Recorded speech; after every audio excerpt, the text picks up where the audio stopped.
दमन दीव दादर नगर हवेली के लक्षद्वीप के प्रशासक एडमिनिस्ट्रेटर आदरणीय भाई प्रफुल्ल पटेल जी, लोकसभा में मेरे सहयोगी और यहाँ के लोकप्रिय सांसद आदरणीय लालू भाई पटेल जी, हमारे साथ मंच पर उपस्थित भारत में खेलों के क्षेत्र में जिन्होंने देश विदेश में अपना नाम कमाया, ऐसी भारत की बेटियां तृप्ति मुरगुंडे जी और साक्षी पुनिया जी, हमारी दमन म्यूनिसिपैलिटी की अध्यक्ष अस्मित रमानिया जी, हमारे अध्यक्ष दादर नगर हवेली के जिला पंचायत के रामजी भाई, जागृति बहन हमारी अध्यक्ष जिला पंचायत की, रजनीश शेट्टी जी अध्यक्ष सिलवासा की, और एक ऐसा नाम जो हमारे क्षेत्र से ही निकला, लेकिन जब भारतीय टीम के लिए खेले तो कहते थे विदेशी टीम वाले, देखो देखो सबसे तेज रफ्तार वाला मुनफ पटेल आया है।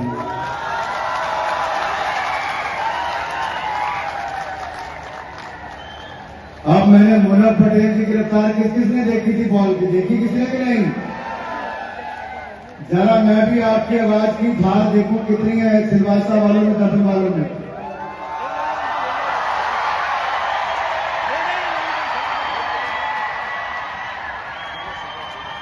अब मुझे लग रहा है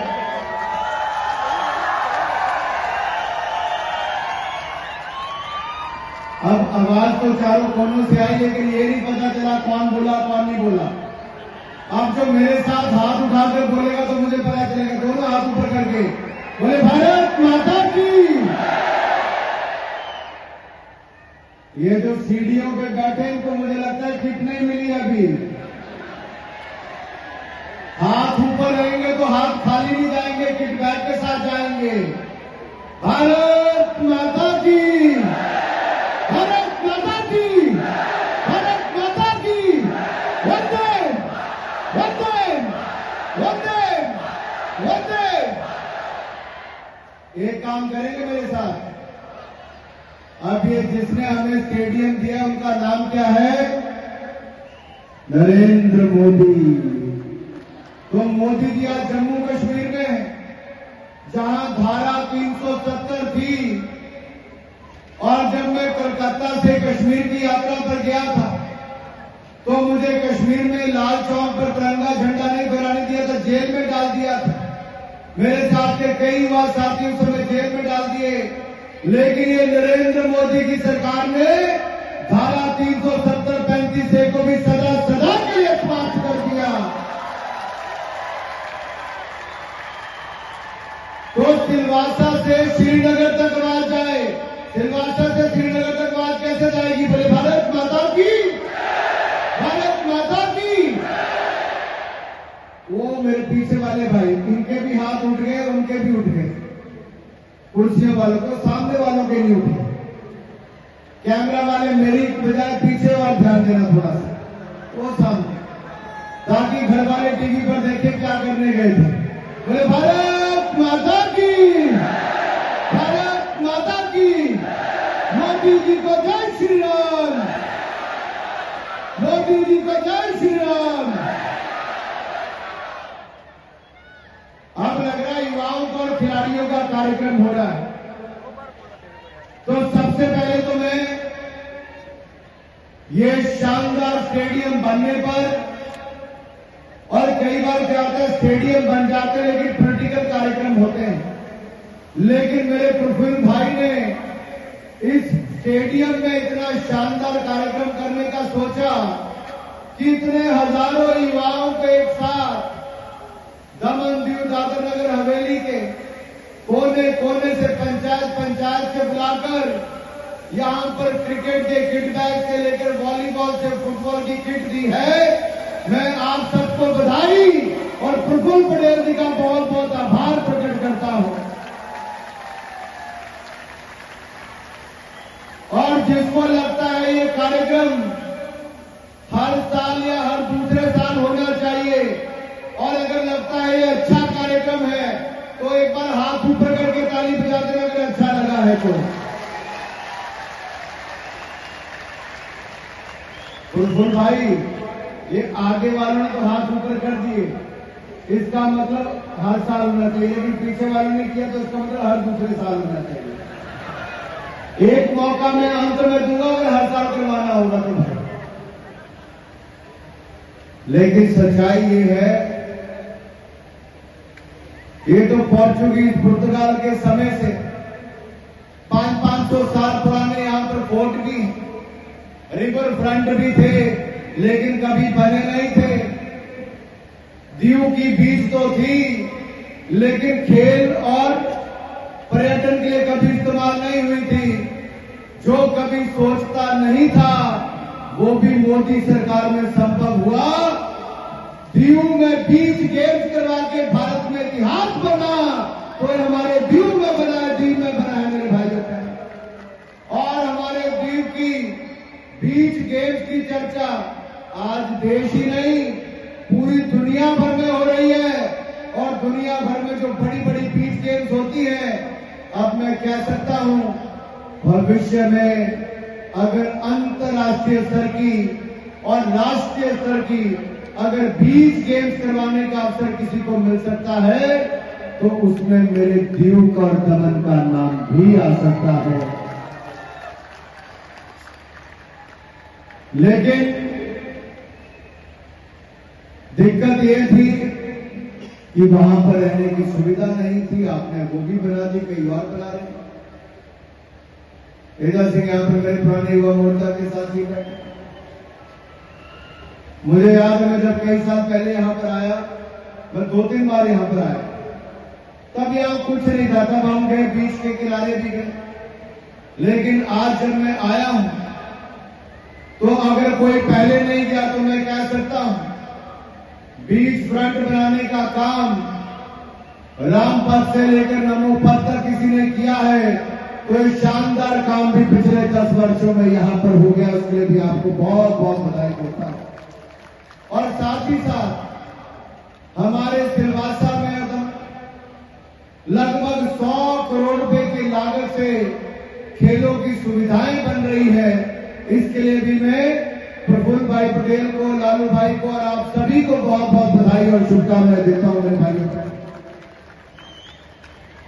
और आज अगर मुझे लगेगा कि यहां के युवाओं में बहुत जोश है, खेलों में रुचि है, तो मैं एक बात आज यहां से पक्की करके जाऊंगा। अगर मुझे लगा भाई साहब तक की जोश बरकरार है तो मैं भी केंद्र सरकार की ओर से कुछ और खेलों की योजनाएं भी आपके लिए करके दूंगा। इस बात का विश्वास आपको दिलाता हूं।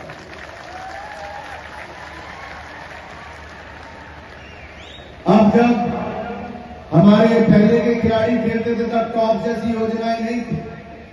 अब मोदी सरकार में टारगेट ओलंपिक पोडियम स्कीम आई, जिसको टॉप्स कहते हैं। वहां पे खिलाड़ियों का रहने का, खाने का, भोजन का, ट्रेनिंग का सारा खर्चा देश और विदेश का मोदी सरकार सहन करती है। और 50,000 रुपया महीना जेब खर्च भी खिलाड़ी को देती है। तभी तो अब हमारे खिलाड़ी रिकॉर्ड मेडल भी जीत कर लाते हैं मेरे भाइयों।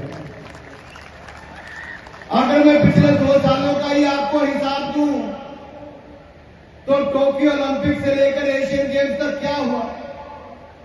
हमने आज तक के सबसे ज्यादा मेडल, भारत ने अपने जो मेडल आज तक के जीते वो टोक्यो ओलंपिक्स में, पैरालंपिक्स में, डेफ ओलंपिक्स में, फिर कॉमनवेल्थ गेम में, फिर एशियन गेम्स में, फिर पैरा एशियन गेम्स में। और पिछले कल 2 दिन पहले ही हमने बैडमिंटन का एशियन कप भी जीत लिया है, जो इतिहास में पहली बार हुआ। और यही नहीं, इस बार जब हम लोग एशियन गेम्स खेलने गए उससे पहले हमने आज तक केवल 70 मेडल जीते थे। तो मैंने अपने खिलाड़ियों से कहा इस बार 100 पार करके दिखाओगे? तो खिलाड़ियों ने कहा हां करके दिखाएंगे। मीडिया के लोगों ने कहा कि पिछली बार 70 आए थे, 100 कहां से ले आएंगे? लेकिन भारत के खिलाड़ी हैं जो कहते करके दिखाते हैं, 100 नहीं 107 मेडल जीतकर रिकॉर्ड बनाया है, इतिहास बनाया। और जब हमारे पैरा एथलीट गए, हमारे दिव्यांग खिलाड़ी गए, तो मैंने दिव्यांग खिलाड़ियों से कहा, क्या एबल एथलीट का रिकॉर्ड तोड़ोगे, 107 से ज्यादा लाओगे? तो उन्होंने कहा, हाँ साहब, इनका रिकॉर्ड हम तोड़ेंगे। आपको पता है कितने मेडल आए? 111 मेडल हमारे दिव्यांग खिलाड़ी भी जीत कर लाए। इस बार एशिया और पैरा एशियन गेम्स में 218 मेडल भारत जीत के लाया। ये क्यों संभव हुआ? क्योंकि नरेंद्र मोदी की सरकार में खेलों को बढ़ावा मिला है। पहले कांग्रेस की सरकार में 2013-14 में 864 करोड़ रुपए का बजट था, जो मोदी ने बढ़ाकर 3400 करोड़ रुपया कर दिया, 4 गुना ज्यादा कर दिया है मेरे भाइयों ने। खिलाड़ियों की सुविधा भी बढ़ा दी। हमने पिछले 10 सालों में 300 खेलों के इंफ्रास्ट्रक्चर, ऐसे स्टेडियम बनाने का काम लगभग 3000 करोड़ रुपए की लागत से पूरे किए हैं। और सन 2030 में समर ओलंपिक्स, जब 2030 में यूथ ओलंपिक्स और 2036 में समर ओलंपिक्स भारत कराने की इच्छा रखता है। वो दिन दूर नहीं जब हमारे भारत में ओलंपिक्स का आयोजन होगा। मोदी है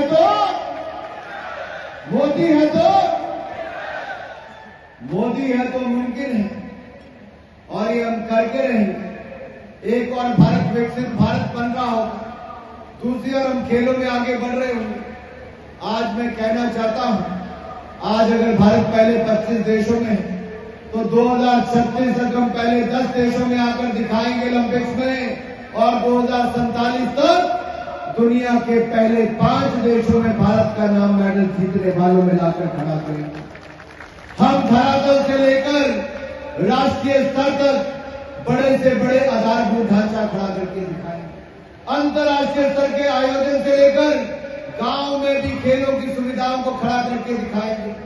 और ये मैं इसलिए कह रहा हूं विश्वास के साथ, मैंने केवल 1.5 साल लिया था मोदी जी से कि मोदी जी 18 महीने का समय दे दो, मैं 750 खेलो इंडिया सेंटर बनाकर दूंगा। यानी कि आजादी के 75 वर्ष मनाने के लिए हम हर जिले में एक खेलो इंडिया सेंटर बनाकर देंगे। आज मैं आपके सामने खड़ा हूं, प्रफुल्ल भाई, हमने 750 नहीं 1075 सेंटर्स, खेलो इंडिया सेंटर देश भर में बनाकर लगभग पूरे कर लिया। यानी कि 1000 से ज्यादा पूर्व चैंपियन एथलीट को हर साल 5 लाख रुपया हम सेंटर चलाने के लिए दे रहे हैं। जिसके पास रोजगार नहीं था उसको रोजगार भी मिल गया, और जहां पर खेलों की सुविधा नहीं थी वहां खेलों की सुविधा भी मिल गई, खिलाड़ियों को प्रशिक्षण भी मिल रहा है। अब हम इसके अलावा हर जिले को मैप कर रहे हैं, और आने वाले समय में हर ब्लॉक को मैप करेंगे, ताकि जिला, ब्लॉक और फिर पंचायत स्तर तक हम कैसे खेलों की सुविधा लगातार बनाते जाएं। हमें अपने युवाओं को नशों से दूर रखना है, हमें अपने युवाओं को खेलों की ओर लेकर जाना है। तभी तो मोदी जी कहते हैं, खेलोगे तो खिलोगे। और खेलो इंडिया अभियान में 3400 करोड़ रुपया अगले 5 साल के लिए नरेंद्र मोदी ने मंजूर कर दिया है। उसके लिए भी मैं उनका बहुत बहुत आभार प्रकट करता हूं। मेरे युवा साथियों, मैं पिछले कल गुवाहाटी में था। गुवाहाटी में हमने खेलो इंडिया यूनिवर्सिटी गेम्स की शुरुआत की, और खेलो इंडिया यूनिवर्सिटी गेम्स में देश की 200 से ज्यादा यूनिवर्सिटीज में हमने लगभग 4,500 से ज्यादा खिलाड़ी हमारे कल गुवाहाटी में आए थे। मैंने प्रफुल्ल भाई से कहा भी कि प्रफुल्ल भाई, मेरे लिए बहुत मुश्किल होगा, आप मेरे ही संसदीय क्षेत्र में 2 केंद्रीय विद्यालय लगभग 37 करोड़ रुपए की लागत से मोदी जी ने हमें दिए हैं।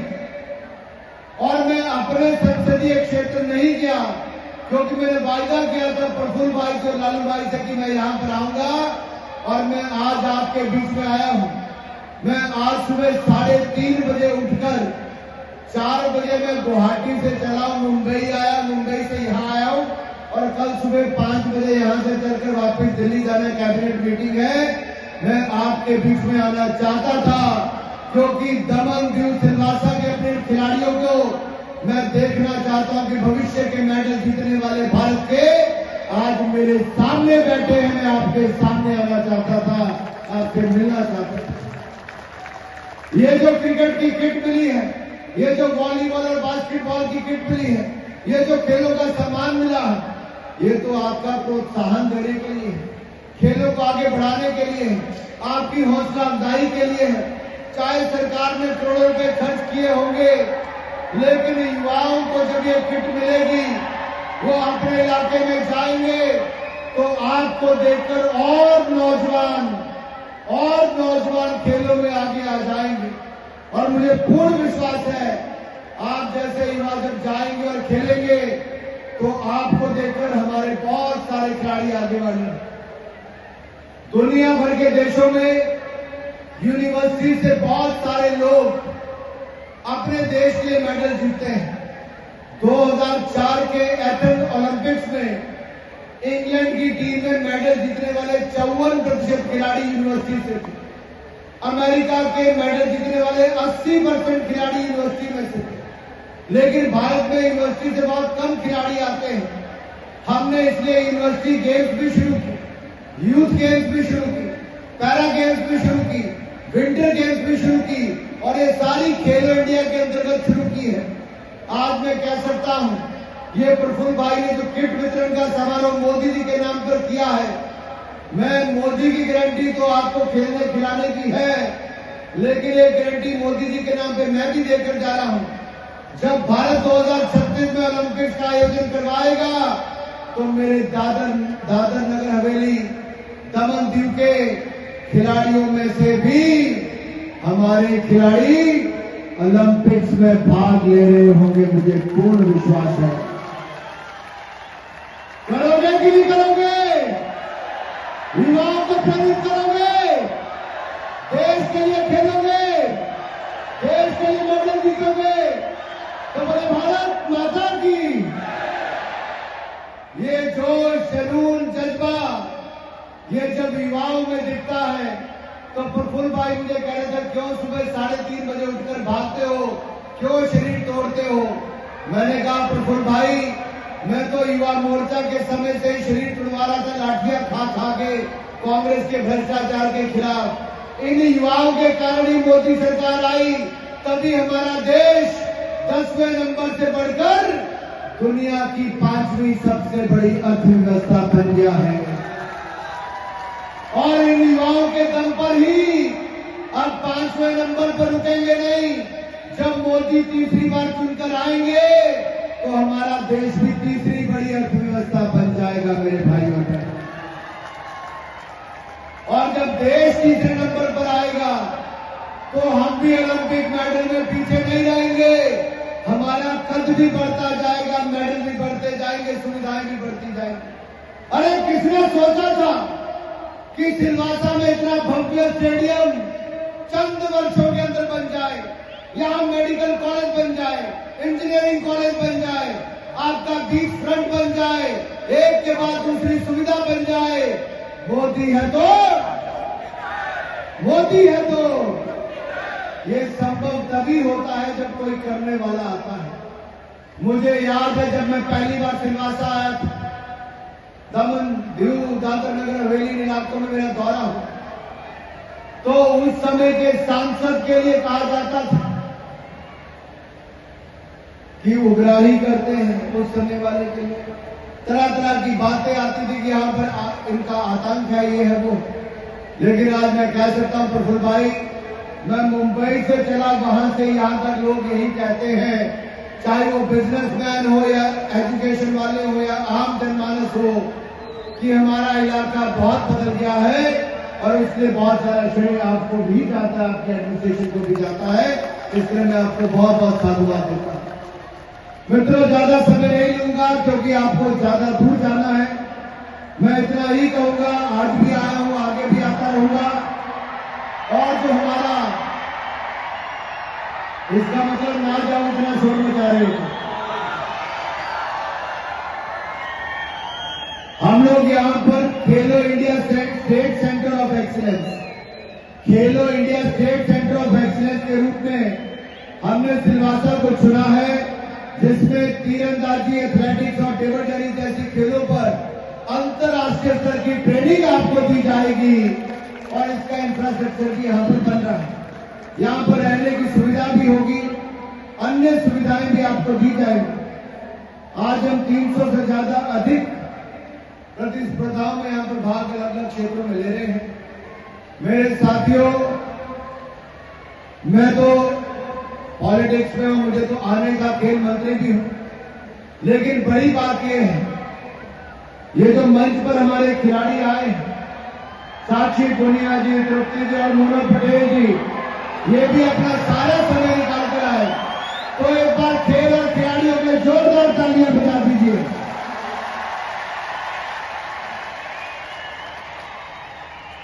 और जहां युवा 3:30-4 बजे से बैठे हों, शाम के 7 बज चुके हों और फिर भी इतना जोश हो, तो एक बार अपने लिए ताली बजा दीजिए काम के लिए। ये मुझे भी याद रहेगा कि युवा हो तो दादर नगर हवेली दमन दीव जैसा हो। और आपका ये जोश, जज्बा, ये उत्साह मैं अपने साथ लेकर जा रहा हूं। आप सब जुड़े, आप सबने इंतजार भी किया और शानदार कार्यक्रम किया। आप सबको बहुत बहुत बधाई। भारत माता की।